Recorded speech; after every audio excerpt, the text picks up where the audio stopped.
금융위원장님, 네. 우리 개인 대출 관계 말이에요. 주택 대출 관계요. 네, 네. 다음 달 중에 발표를 한다 그랬죠. 가계부채 대책 네. 발표 예정입니다. 네. 네. 근데 제가 이런 소리를 들었어요. 30대 중반의 실수요자들의 젊은 부부가 아파트를 구입할 수 있는 시기가 LTV 문제 때문에 최소 5년 이상 늦어지게 되었다라는 시중의 전문가들하고 대상자들이 이야기를 들었는데, 이게 비중이 40%로 떨어지게 됨으로 인해 가지고 진짜 집이 필요해서 살려는 사람들에게 기회를 상실하게 할 수 있다라는 지적에 대해서 어떻게 생각하십니까?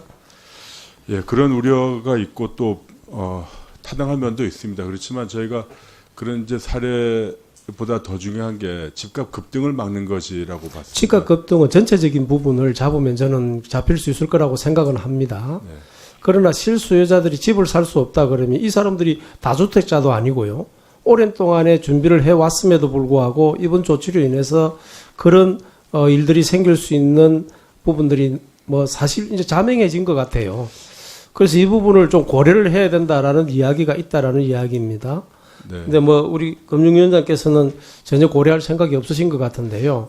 아닙니다, 위원장님. 그래서 저희가 이 대책을 마련하면서도 그 실수요자에 대해서 또 그 소득이 높지 않은 계층에 대해서는 종전 LTV DTI가 적용될 수 있도록 또 그렇게 했습니다. 그런데 그럼에도 불구하고 예전보다 하여튼 대출받기 어려워진 것이 사실인데, 일단은 집값이 뛰지 않도록 하는 게 조금 더 장기적으로 볼 때 이분들의 그 30대 그러면 집값이 분들이 뛰지 않는다는 전제를 하고 나중에 이 LTV 부분을 풀 생각입니까? 완화시킬 생각입니까? 아닙니다. 아직까지 그렇게 말씀드릴 단계는 아닌 것 같습니다. 그러니까 너무 획일적으로 가는 것이 꼭 옳은 정책이냐는 부분에 대해서 제가 우려하는 겁니다. 네, 네, 그 말씀 잘 알겠습니다. 살펴봐야 할 여지가 있는 부분들이 있다면 그건 정책에 당연히 반영하는 것이 옳다. 저는 이런 생각을 가지고 있는 사람입니다. 네, 참고해 네. 주시기 바라고요. 알겠습니다.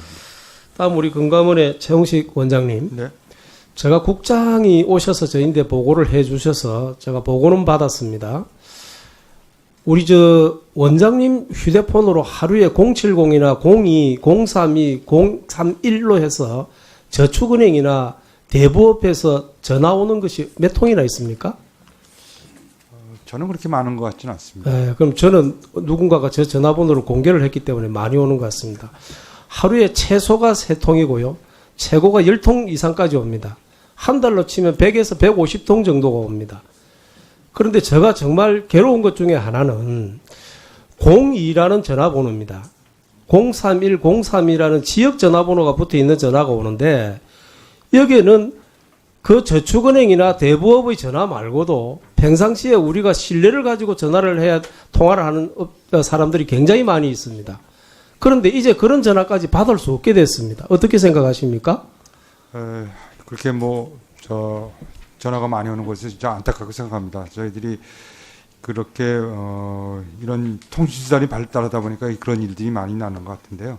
저희가 독자적으로 하기에는 좀 대응 능력이 한계가 있습니다. 그래서 아까도 말씀드렸지만 과학기술정보통신부하고 같이 협조해서요. 그런 일이 없도록 아주 면밀하게 검토를 하겠습니다. 070은 굉장히 부지기수로 많이 오고요.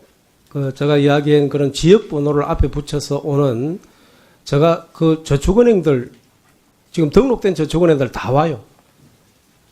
근데 이거는 너무 심해요. 그래서 왜 이게 단속이 안 되느냐. 그러니까 통신사의 협조가 없어서 단속이 안 된다 그러는데요. 네. 근데 이거 법적으로 이런 걸 못 하게 돼 있죠. 네.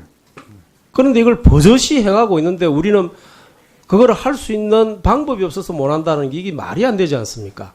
예? 그 금융감독원의 그 독자적인 힘으로 되지가 않는다 그러면 이건 TF팀을 만들어야 되는 거예요. 예? 그래서 피해가 생기지 않도록 해야 되고, 우리 사회가 생각하고 있는 일반적인 신뢰의 부분들이 금가지 않도록 만들어 주셔야지, 이제 이런 부분들까지 다 신뢰를 망치게 된다 그러면 우리 사회에 무엇을 가지고 서로가 신뢰하면서 전화 통화를 할 수 있을까요? 아니, 저는 저 혼자서는 이런 생각까지 해봤어요.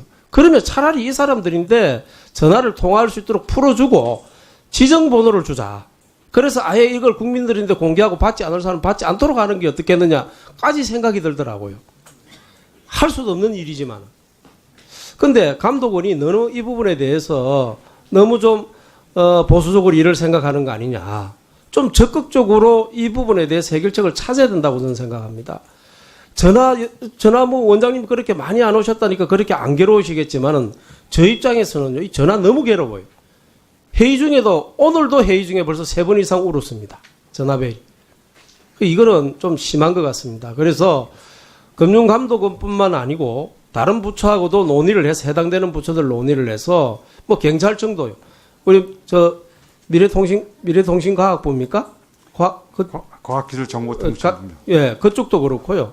다 같이 좀 논의를 하셔가지고 국민들이 좀 이런 피해에서 벗어날 수 있도록 좀 정책을 입안을 해 주실 것을 부탁드립니다. 네. 힘든다는 것도 저도 잘 알고 있습니다. 그런 거는 누군가는 해야 될 일이지 않겠습니까? 스팸섬 전화 근절시도록 아주 지속적으로 노력하겠습니다. 예, 감사합니다.